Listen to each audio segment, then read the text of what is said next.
ደርግና የአየር ኃይሉ ጀነራል ትዝታዎች ክፍል 30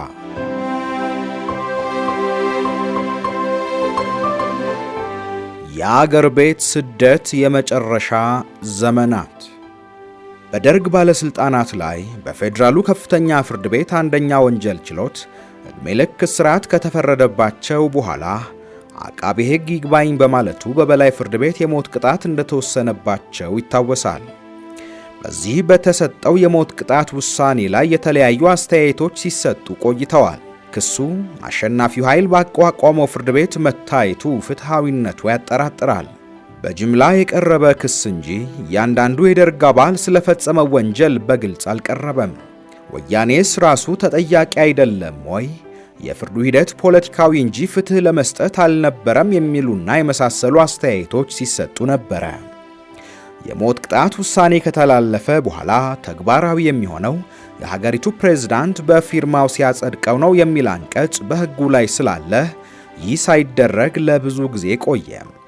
ከዚያም ከተወሰኑ ዓመታት በኋላ በሀገሪቱ ላይ ያሉ የሃይማኖት አባቶች፣ ሽማግሌዎችና ታዋቂ ግለሰቦች በኢትዮጵያ ኦርቶዶክስ ቤተክርስቲያን ፓትርያርክ በአቡነ ጳውሎስ መሪነት የሞት ቅጣት ለተወሰነባቸው የደርግ አባላት ከመንግስት ምህረት ለማስገኘት እንቅስቃሴ መጀመሩን ሰማን። ይሁንና እነርሱ በሚያደርጉት እንቅስቃሴ የፍርድ ቤቱ ውሳኔ ይለወጣል የሚል እምነት አልነበረኝም። ሆኖም ከጊዜ በኋላ ጥረታቸው ፍሬ ሊያስገኝ ነው የሚል ጭምጭምታ መሰማት ጀመረ። በቅድሚያ የመጀመሪያው ወሬ የተሰማው ከጀርመን ሬዲዮ ጣቢያ የአማርኛ ፕሮግራም ነበረ። ይሄውም ታህሳስ 1 2003 ዓ.ም ባሰማው ዜና የደርግ ባለስልጣናት ይቅርታ ሊደረግላቸው ነው እየተባለ መነገሩንና አስታራቂዎቹም ከመንግስት ጋር በመነጋገር ጉዳዩን ወደ ፍጻሜ ማድረሳቸውን ገለጸ። ከዚያም አስታራቂዎቹ የሃይማኖት መሪዎችና ሌሎችም ግለሰቦች ስለ ጉዳዩ ጋዜጣዊ መግለጫ ለመስጠት በሂልተን ሆቴል ቀጠሮ ከሰጡ በኋላ መጨረሻ ላይ መሰረዙን አስታወቁ። ዜናው ያልተጠበቀ ስለነበረ በጣም ገረመን። ይህ ይቅርታ ጣሊያን ኤምባሲ የምንገኘውን ይመለከት እንደሆን ባይታወቅም በመሰረቱ ለደርግ አባላት ይቅርታ መደረጉ በራሱ ትልቅ ነገር ነበረ። ይሄ ይቅርታ በጊዜው እኛን የማይመለከት ቢሆንም እንኳ ወደፊት ለኛም ተስፋ የሚሰጥ ነበረ።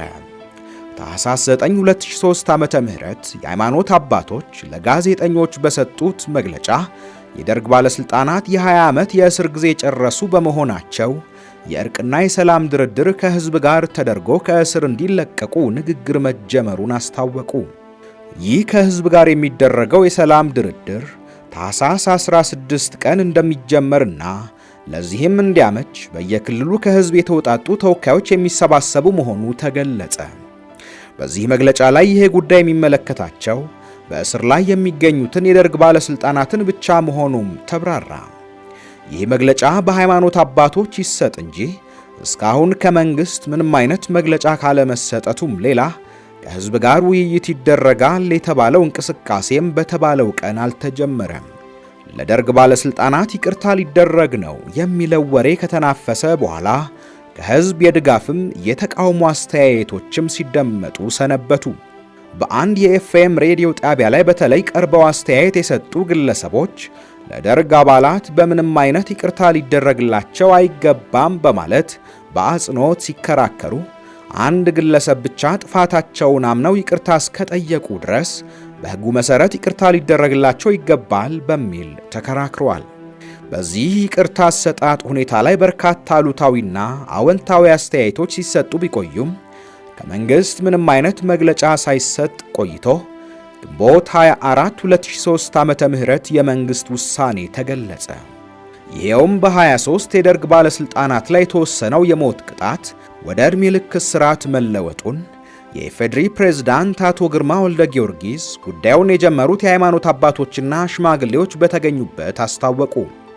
ፕሬዝዳንት ግርማ በመግለጫው ላይ እንደጠቀሱት ውሳኔው የተደረገው የደርግ ባለስልጣናት ለሃይማኖት አባቶች ባቀረቡት የይቅርታ ጥያቄና ጥፋታቸውን አምነው ሕጉ በፈቀደው መሰረት ለፍትህ ሚኒስቴር ባስገቡት ማመልከቻ መሰረት መሆኑን፣ ውሳኔውም ከግንቦት 20 2003 ዓመተ ምህረት ጀምሮ እንደሚጸና አስታወቁ።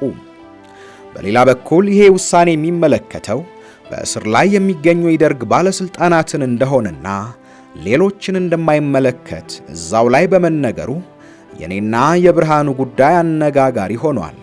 በኢትዮጵያ የወንጀለኛ መቅጫ ሕግ መሠረት ዕድሜ ልክ እስራት ማለት 25 ዓመት እስራት ሲሆን ከዚህ ውስጥ 5 ዓመት በአመክሮ ሊቀነስ ይችላል። ስለሆነም የደርግ ባለሥልጣናት በአሁኑ ጊዜ በእስር ላይ 20 ዓመት ስለቆዩ በቅርቡ ከእስር ሊለቀቁ እንደሚችሉ የሚያመላክት ነበረ። አንድ የሕግ ባለሙያ አቶ አብዱ አሊ ጅራ የተባለ ስለ ይቅርታ አሰጣጥ ሁኔታ ሲያስረዳ የሞት ቅጣት ወደ ዕድሜ ልክ እስራት ሲቀየር በዚያ ክስ ላይ የተፈረደባቸው ተከሳሾቹን ሁሉ የሚያጠቃልል መሆኑን በማብራራት የአመክሮ ጉዳይ ግን የሚመለከተው በእስር ላይ የሚገኙትንና እስራታቸውን የጨረሱትን ብቻ ስለመሆኑ በዝርዝር አስረድቷል። በዚሁ መሠረት የደርግ አባላት 20 ዓመት በእስር የቆዩ በመሆናቸው መስከረም 23 2004 ዓመተ ምህረት ከእስር ተለቀቁ። በወቅቱ በተሰጠው መግለጫ እያንዳንዱ አባል ጥፋቱን አምኖ የይቅርታ ደብዳቤ ለፍትህ ሚኒስቴር ማቅረቡ ተነግሯል። በሌላ በኩል የደርግ ባለሥልጣናትን ለማስፈታትና በአገሪቱ እርቅና ሰላም እንዲሰፍን ለማድረግ ሲጥሩ ከነበሩ የሃይማኖት አባቶች መካከል የካቶሊክ ቤተ ክርስቲያን ተወካይ የነበሩት ሌሎችም ይቅርታ የሚጠይቁ የደርግ ባለሥልጣናት ካሉ ሁኔታው ሊመለከታቸው ይችላል የሚል አስተያየት ሰጥተዋል ተብሏል። እኚህ አባ የካቶሊክ ቤተ ክርስቲያን ተወካይ ሰጡት የተባለው አስተያየት እውነት ከሆነ እኛን ይመለከት ይሆን የሚለውን በማሰላሰል ላይ ቆየን።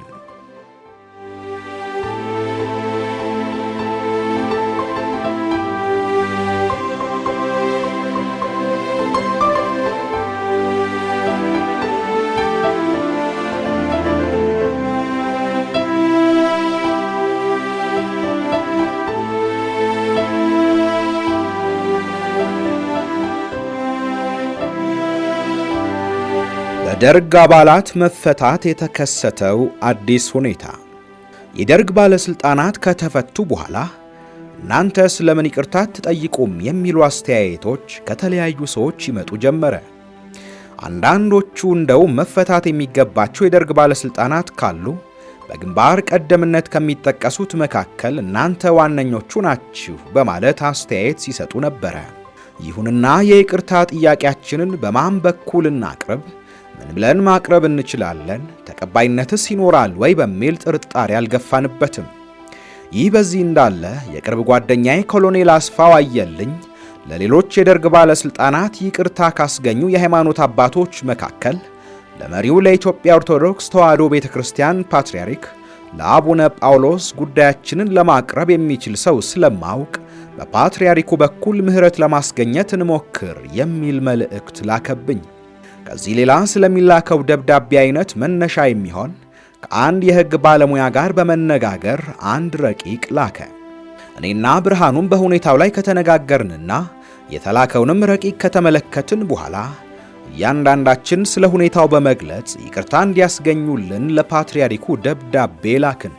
ደብዳቤያችንን ለፓትርያርኩ የሚያቀርበው ሰው የጻፍነውን ከተመለከተ በኋላ አንድ አጠር ያለ የጋራ ደብዳቤ ብትልኩ ይሻላል በሚል ሌላ ረቂቅ አዘጋጅቶ ላከልን። እኛም የተላከውን ረቂቅ ተመልክተን ስለተስማማንበት የመጨረሻውን ደብዳቤ አዘጋጅተንና ፈርመን ላክን። ፓትርያርኩ የላክነውን ደብዳቤ በጥሞና ካነበቡ በኋላ ስላለንበት ሁኔታ አዝነው መጀመሪያውንም ከሌሎቹ ተለይተው መቅረት አልነበረባቸውም ብለው መናገራቸውን ሰማን። ከዚያም ጉዳያችንን በቀጥታ ለጠቅላይ ሚኒስትር መለስ ዜናዊ በአካል ለማቅረብ ወስነው አንድ ማመልከቻ ለጠቅላይ ሚኒስትሩ እንድንጽፍ መልእክት ላኩብን። በዚሁ መሠረት ለጠቅላይ ሚኒስትር መለስ ዜናዊ ማመልከቻ ስለላክን ይሄንኑ ይዘው ፓትርያርኩ ጉዳያችንን በቀጥታ ለጠቅላይ ሚኒስትሩ አቀረቡ። ከእርሳቸው ከተገኘው መልስ እንደተገነዘብነው ጠቅላይ ሚኒስትር መለስ ጥያቄያችንን በአዎንታዊ መልክ እንደሚያየውና በአፈጻጸም ጉዳይ ለሚመለከተው ክፍል መምራቱን አወቅን። ከጥቂት ጊዜ በኋላ ደግሞ የሚመለከተው አካል ለደብዳቤያችን መልካም አስተያየት መስጠቱን ሰማን። በሌላ በኩል ፓትርያርኩን በግል የሚያውቃቸው የብርሃኑ ጓደኛ ዶክተር ጳውሎስ ሚልኪያስ ከሚኖርበት ከካናዳ ወደ አዲስ አበባ በመጣበት ጊዜ እርሳቸው ዘንድ ቀርቦ ስለኛ ጉዳይ አንስቶ ባነጋገራቸው ጊዜ የኛ ጉዳይ በቅርቡ መፍትሄ እንደሚያገኝ በእርግጠኝነት ነግረውት ነበረ። ስለሆነም ጉዳያችን በቅርቡ መፍትሄ ያገኛል በሚል በተስፋ መጠባበቅ ጀመርን።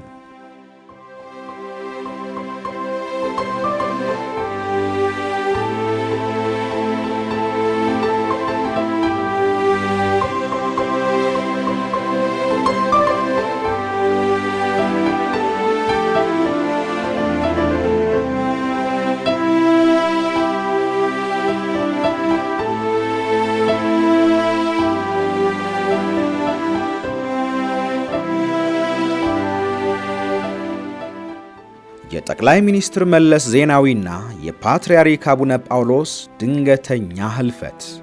ጠቅላይ ሚኒስትር መለስ ዜናዊ በ2004 ዓመተ ምህረት በዋሽንግተን ዲሲ አሜሪካ በጂ20 ስብሰባ ላይ ተገኝቶ ከተመለሰ በኋላ ባልተለመደ ሁኔታ ከመገናኛ ብዙሃን እይታ ውጪ ሆኖ ሰነበተ። በዋሽንግተን ስብሰባ ላይ በነበረበት ጊዜ እዚያ የሚኖር ኢትዮጵያዊ ጋዜጠኛ አበበ ገላው የተባለ የስብሰባውን ሂደት አቋርጦ ጮክ ባለ ድምፅ መለስ ዜናዊ አምባገነን ነው፣ የኢትዮጵያ ሕዝብ ዲሞክራሲ ይፈልጋል ወዘተ በማለት ተናግሮ ስብሰባውን ስላቋረጠ በፖሊስ ታጅቦ ከአዳራሹ እንዲወጣ ተደረገ ተባለ። ስብሰባው በፕሬዝዳንት ኦባማ ይመራ የነበረ ሲሆን በመድረኩ ላይ ሌሎች የአፍሪካ መሪዎችም ነበሩ። ይህ ሁኔታ በወቅቱ በሀገር ውስጥ የመነጋገሪያ ርዕስ ሆኖ ከመቆየቱም ሌላ የሂደቱ ክሊፕ በብዙ ሰዎች ሞባይል ላይ ተሰራጭቶ ይታይ ነበረ።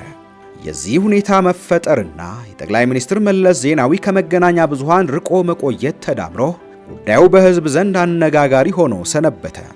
ከዚያም በሰኔ ወር 2004 ዓመተ ምህረት ላይ የአፍሪካ ሕብረት ስብሰባ አዲስ አበባ በተካሄደበት ጊዜ እንደገና ባልተለመደ ሁኔታ ጠቅላይ ሚኒስትር መለስ ዜናዊ በስብሰባው ላይ ሳይገኝ ቀረ።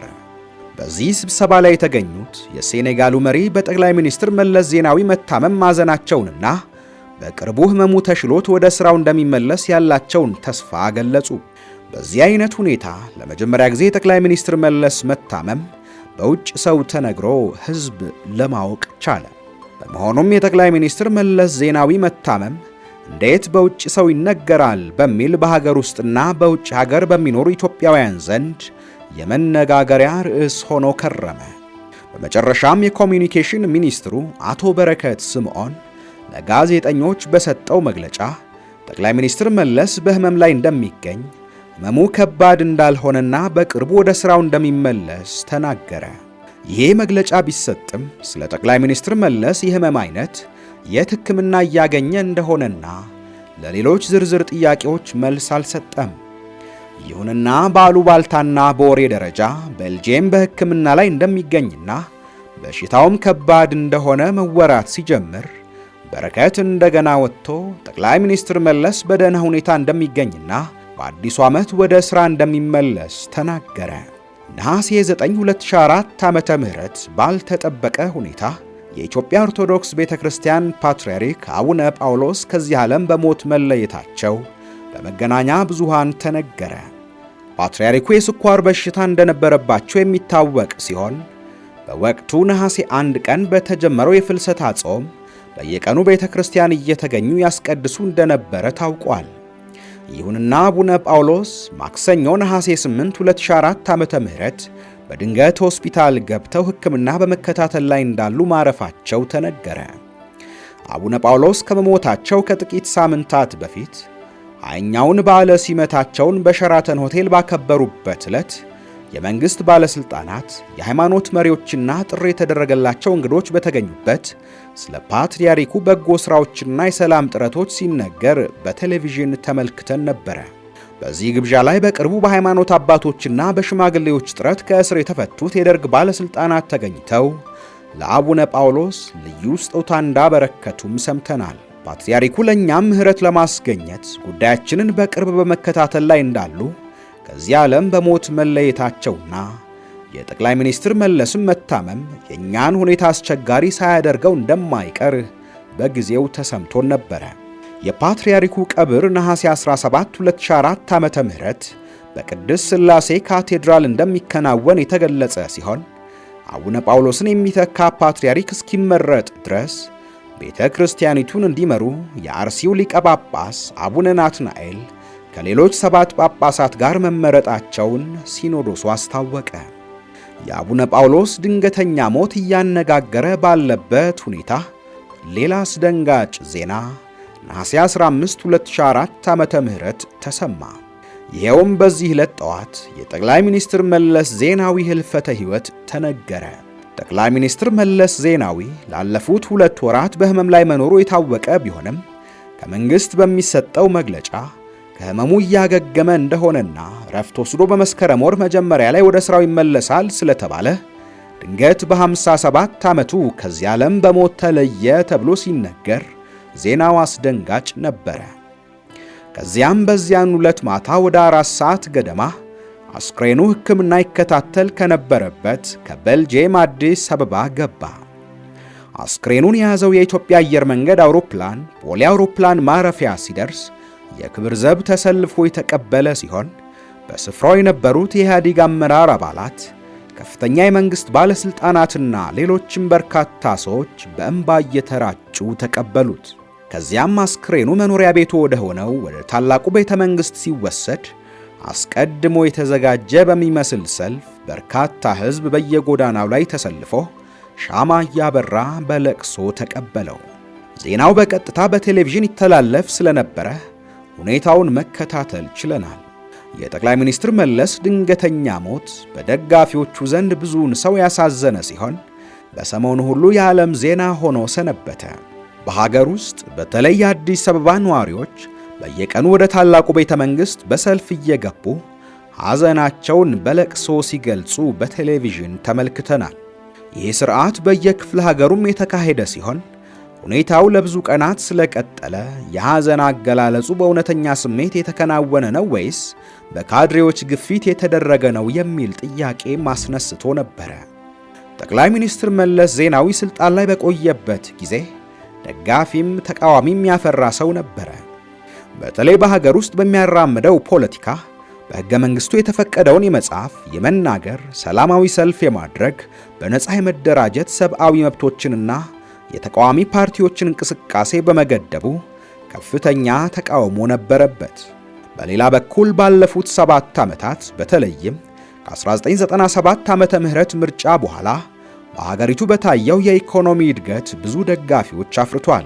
በውጭ ዓለም ደግሞ በሰብአዊ መብቶች ማክበር ረገድ ያለበትን ድክመት ቢቀበሉም ባስገኘው የኢኮኖሚ እድገትና በተለያዩ ዓለም አቀፍ መድረኮች ላይ አፍሪካን ወክሎ ባሳየው ተሳትፎ ከፍተኛ አድናቆት አትርፎ ነበረ። የጠቅላይ ሚኒስትር መለስ የቀብር ስነ ሥርዓት ከ12 ቀን በኋላ ነሐሴ 27 2004 ዓመተ ምህረት በርካታ የአፍሪካ መሪዎች፣ የመንግስታት ተወካዮችና የዓለም አቀፍ ድርጅቶች ተጠሪዎች በተገኙበት በቅድሚያ በመስቀል አደባባይ የሽኝት ስነ ሥርዓት ተካሂዶ የቀብር ስነ ሥርዓቱ በቅድስት ሥላሴ ካቴድራል ተከናወነ። በዚያን ጊዜ የኢህአዴግ ማዕከላዊ ኮሚቴ ስብሰባ አድርጎ ምክትል ሊቀመንበሩንና የውጭ ጉዳይ ሚኒስትሩን አቶ ኃይለማርያም ደሳለኝን፣ የሀገሪቱ ጠቅላይ ሚኒስትር እንዲሁም አቶ ደመቀ መኮንንን ምክትል ጠቅላይ ሚኒስትርና የትምህርት ሚኒስትር አድርጎ ሾሟል።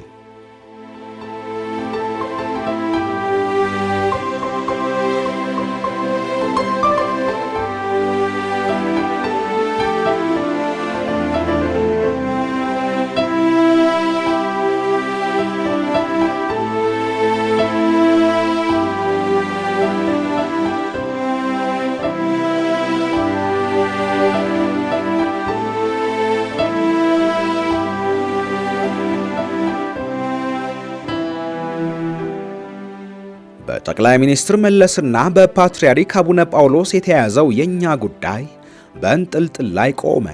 ይሁንና ጉዳያችንን የጀመሩት ሰዎች ማለትም ኮሎኔል አስፋው አየልኝ፣ ዶክተር አግደው ረዴና ሻለቃ በፍቃዱ ታምራት ከአዲሱ አመራር ጋር ንግግራቸውን ለመቀጠልና ወደ ፍጻሜ ለማድረስ ጥረታቸውን ቀጠሉ። ኮሎኔል አስፋውና ሻለቃ በፍቃዱ የአየር ኃይል ጓደኞቼ ሲሆኑ ዶክተር አግደው ረዴ በኢትዮጵያ ኦርቶዶክስ ተዋሕዶ ቤተክርስቲያን የልማት ኮሚሽን ኮሚሽነርና ከአስፋው ጋር የሚተዋወቅ ሰው ነበረ። ዶክተር አግደው ረዴ ከአሁን ቀደም ለአቡነ ጳውሎስ የምንጽፋቸውን ደብዳቤዎች በማድረስ ጉዳያችንን ሲከታተል የቆየ ሰው ነበረ። በዚሁ መሰረት ጉዳዩ ይመለከታቸዋል ተብሎ የሚታሰቡ ግለሰቦችን በማነጋገር ላይ ያሉ በአንድ ስብሰባ ላይ ከሚረዱን ሰዎች አንዱ ዶክተር አግደው ረዴ ከአቡነ ብርሃነ ሥላሴ ጋር ተገናኝቶ ነበር።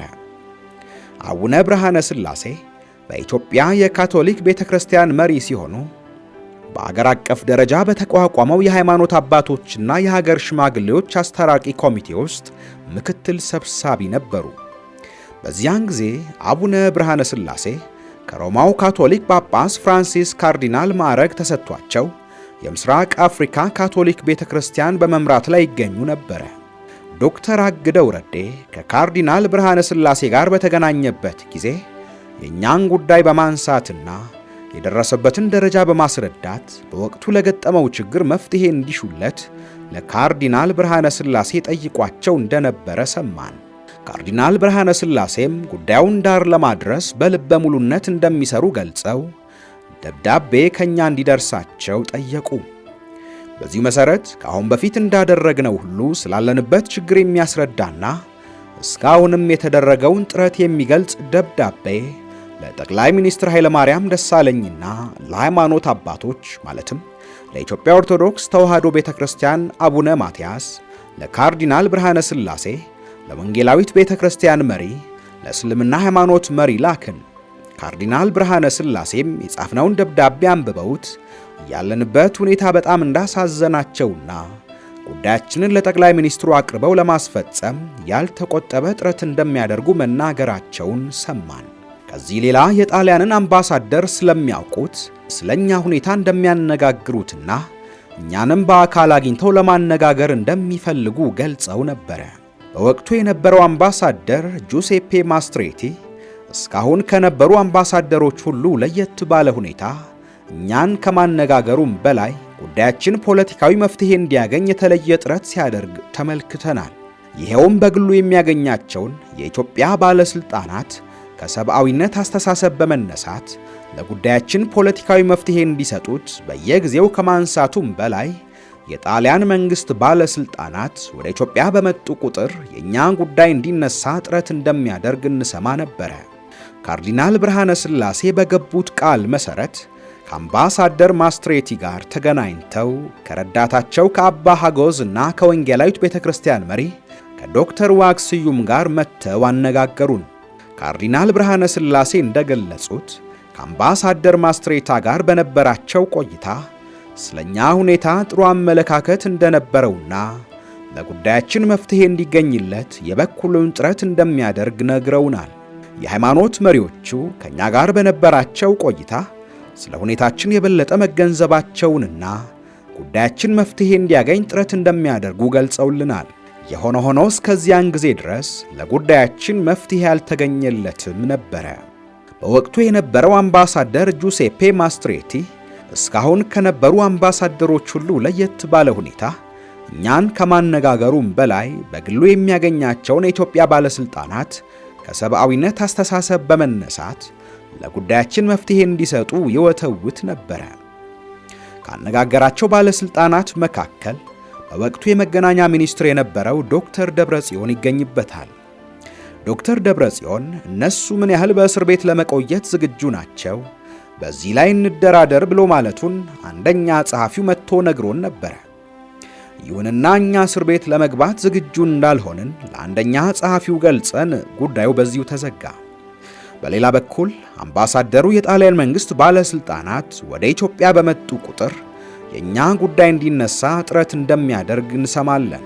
አቶ ኃይለማርያም ደሳለኝ ስልጣን ላይ ከወጣ በኋላ የኛን ጉዳይ ለመመልከት ወቅቱም ሁኔታውም የሚፈቅድለት አልነበረም። በአገሪቱ የተከሰተው የፖለቲካ ውጥረት ማለትም በኦሮሚያ የተጀመረው የቄሮዎች እንቅስቃሴ፣ በአማራ ክልል ፋኖች እንቅስቃሴ ለኢህአዴግ አመራር ታላቅ ተግዳሮት ነበረ። ኢህአዴግ በውስጡ ከፍተኛ ተሐድሶ እንቅስቃሴ እያደረገ ነው በማለት የፖለቲካ ውጥረቱን ለማርገብ ቢሞክርም አልተሳካለትም። እንደውም በኢህአዴግ ውስጥ የለውጥ እንቅስቃሴ እንደተጀመረ ይሰማ ጀመረ። ኢህአዴግ ይህንን የህዝብ እንቅስቃሴ በወታደራዊ ኃይል ለማስቆም ቢሞክርም አልተሳካለትም ነበረ። በዚህ ወቅት ቢሾፍቱ የኢሬቻ በዓል ሲከበር የተነሳውን የህዝብ ተቃውሞ በኃይል ለማፈን በተወሰደ እርምጃ ብዙ የሰው ሕይወት አልፏል። ከዚያም የቄሮዎች እንቅስቃሴ ተፋፍሞ አዲስ አበባ ዙሪያ በሚገኙ የኢንዱስትሪ ተቋማት ላይ በወሰዱት እርምጃ ብዙ ሀብት ሊወድም ችሏል። ኢህአዴግ በበኩሉ በራሴ ውስጥ ጥልቅ ታድሶ ለውጥ ለማካሄድ ተነስቻለሁ በሚል ረጅም ስብሰባ ማድረግ ጀመረ። በዚያን ጊዜ የነበረ አቶ ኃይለማርያም ደሳለኝ የለውጡን ሂደት ለማገዝ ስልጣኔን ለቅቄያለሁ በማለት ያስታወቀው የአቶ ኃይለማርያም ውሳኔ ለዶክተር አብይ አህመድ ወደ ስልጣን መምጣት መንገዱን ጠረገለት። በ2010 ዓመተ ምህረት የዶክተር አብይ አህመድ ወደ ስልጣን አመጣጥ የታሪክ ሂደት ስለሆነ እዚህ ላይ መድገም አያስፈልግም።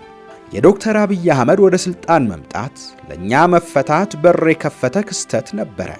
ዶክተር አብይ ወደ ስልጣን እንደወጣ ትኩረት የሰጠው በኢትዮጵያ የእርቅና የሰላም ሁኔታ መስፈን ጉዳይ ላይ ነው።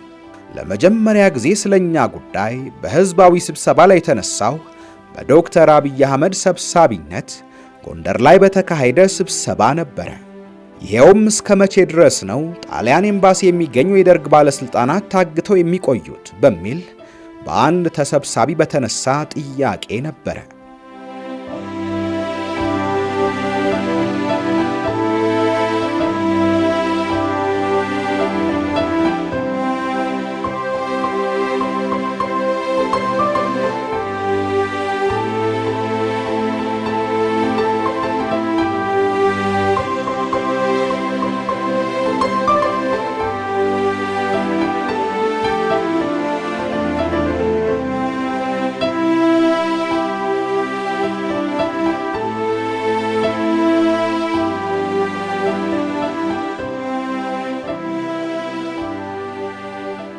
ከዚህ በኋላ ስለኛ ጉዳይ በተለያዩ መድረኮች ሲነሱ እንደነበረ ሰምተናል።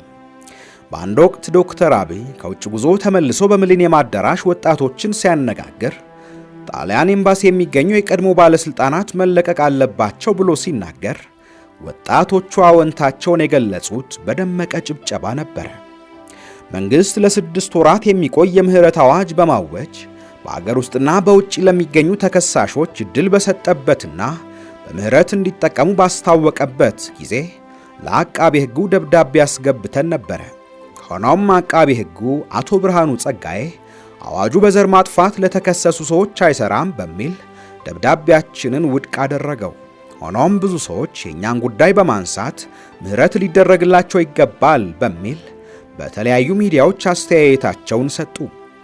ከነርሱም መካከል ጓድ ፍስሐ ደስታ፣ ብርጋዴር ጀነራል ኃይለ ሚካኤል ብሩ፣ ብርጋዴር ጀነራል ዋሲሁን ንጋቱና ሌሎችም በፌስቡክና ቀጥታ ደብዳቤ ለዶክተር አብይና ለሌሎችም ባለስልጣናት በመጻፍ ለኛ ወገንተኝነታቸውን አሳይተዋል። በሌላ በኩል ዶክተር አብይ ለእርቅና ሰላም ኮሚሽን የኛን ጉዳይ በቅርብ እንዲመለከተው መናገሩን ሰምተናል። ይሁንና ለኛ ጉዳይ ዋና እንቅፋት ሆኖ የቆየው የህወሓት ቡድን እንደነበር የሚታወቅ ነው። ሆኖም የህወሓት ቡድን በተጀመረው የለውጥ እንቅስቃሴ ራሱን እያገለለ ሲሄድ ከማዕከላዊ መንግስት ስልጣንም እየተገለለ ሄደ። በመጨረሻም የብልጽግና ፓርቲ ሲመሰረት ህወሓት ራሱን ከግንባሩ አግሎ መቀሌ መሸገ። በዚህን ጊዜ እኛም ጉዳያችን መፍትሄ ያገኛል የሚል ተስፋ አደረብን። ህወሓት ራሱን ከፌዴራል መንግስት ካገለለ በኋላ በእብሪት መቀሌ በሚገኘው የመከላከያ ሰሜን እዝ ሰራዊት ላይ ውጊያ ከፍቶ በአገሪቱ ሰራዊት ላይ ከፍተኛ ግፍ ፈጸመ። የፌዴራል መንግስቱ በወሰደው አጸፋዊ እርምጃ 3 ሳምንት ባልሞላ ጊዜ ህወሓት የሚመካበትን ተዋጊ ኃይል ድል በማድረግ ትግራይን ከህወሓት ነፃ ወጣ። ስለሆነም የህወሓት የፖለቲካ ስልጣን ከፌዴራል መንግስቱም ሆነ ከኢትዮጵያ ተሰረዘ። በመሆኑም ለኛ ጉዳይ መፍትሄ ዋና እንቅፋት የነበረው ህወሓት በመወገዱ ተስፋችን ለመለመ። በዚህን ጊዜ በኢትዮጵያ የጣሊያን አምባሳደር አርቲሮ ሌዌዚ ጠቅላይ አቃቤ ሕጉን ዶክተር ጌዲዮን ጢሞቴዎስን በማነጋገር የኛ ሁኔታ መፍትሄ እንዲሰጠው ጠየቀ። ይህ አምባሳደር እንደ አጋጣሚ ሆኖ ከ30 ዓመታት በፊት የኤምባሲው ከለላም በመጠየቅ ስንገባ ዝቅተኛ ደረጃ ላይ የነበረ ዲፕሎማት ነበረ። በአሁኑ ጊዜ ግን በዲፕሎማሲ አገልግሎቱ አድጎ አምባሳደር ሊሆን በቅቷል። አቃቤ ሕጉን አነጋግሮ እንደተመለሰ እኛ ዘንድ መጥቶ የውይይታቸውን ውጤት ሲያስረዳን በአቃቤ ሕጉ በኩል ለኛ ጉዳይ አንድ አይነት መፍትሄ ለመስጠት ፍላጎት እንዳለውና ለውሳኔ እንዲረዳው ደብዳቤ እንድንጽፍ መጠየቁን ገለጸልን። በዚሁ መሰረት አጭር ደብዳቤ ለአቃቤ ሕጉ የጻፍን ሲሆን አምባሳደሩም የራሱን አስተያየት የሚገልጽ ደብዳቤ በማያያዝ ለአቃቤ ሕጉ ላከ። ከጥቂት ጊዜ በኋላ አቃቤ ሕጉ ለፕሬዝዳንት ሳህለወርቅ በጻፈው ደብዳቤ መሠረት የኢፌዴሪ ፕሬዝዳንት ጽሕፈት ቤት የእኛን የሞት ቅጣት ውሳኔ ወደ ዕድሜ ልክ እስራት መለወጡንና እስከ ዛሬ በጣሊያን ኤምባሲ ያሳለፍነው ጊዜ ታሳቢ ተደርጎ በፓሮል እንድንፈታ መወሰኑ ተገለጸ። በዚህ ውሳኔ መሠረት የእኛ መፈታት ዜና ወዲያው ተሰራጨ። ይሁንና መጨረሻ ላይ አንድ እንቅፋት ተፈጥሮ ነበረ። ይሄውም በፓሮል ከእስር እንድንፈታ የወህኒ ቤቱ ኃላፊ እኛን አስመልክቶ የድጋፍ ደብዳቤ ለፍርድ ቤቱ መጻፍ ይኖርበታል። ይሄን ለማድረግ ደግሞ እኛ ለተወሰነ ጊዜም ቢሆን በወህኒ ቤት መቆየት ይኖርብናል ማለት ነው። በአንዳንድ ሰዎች አባባል እስከ 3 ቀናት ያህል ልንቆይ እንችላለን ማለት ነው። እዚህ ላይ ብዙ ሰዎች የሚፈለገውን ነፃነት ለማግኘት የቀረበው ሐሳብ ምንም ጉዳት እንደሌለው ስለተናገሩ እኔም በሐሳቡ ተስማምቼ ነበረ። ይሁንና ብርሃኑ ግን ለአንዲት ደቂቃም ቢሆን ወህኒ ቤት አልገባም ብሎ ስላለ ችግር ተፈጠረ። የጣሊያኑ አምባሳደር በበኩሉ እነዚህ ሰዎች 30 ዓመት ከህብረተሰቡ ተገልለው የኖሩ በመሆኑ አስተያየት ተደርጎላቸው በነፃ ሊሰናበቱ ይገባል በማለት ሐሳብ አቀረበ።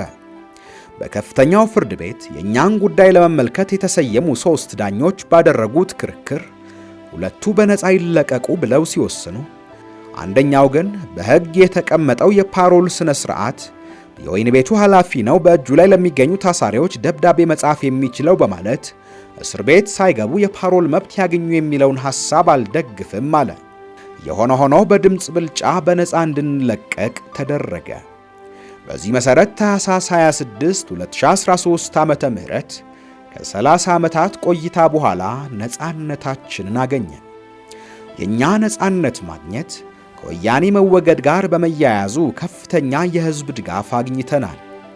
በእኛ መፈታት የተደሰቱ የእኛ ዘመዶች፣ ጓደኞችና የሥራ ባልደረቦች ብቻ ሳይሆኑ የማያውቁንም ጭምር ነበሩ። በተፈታን ሰሞን የእንኳን ደስ አላችሁ የስልክ ጥሪ ከሀገር ውስጥና ከውጭ ሀገሮች ሁሉ ይደርሰን ነበረ።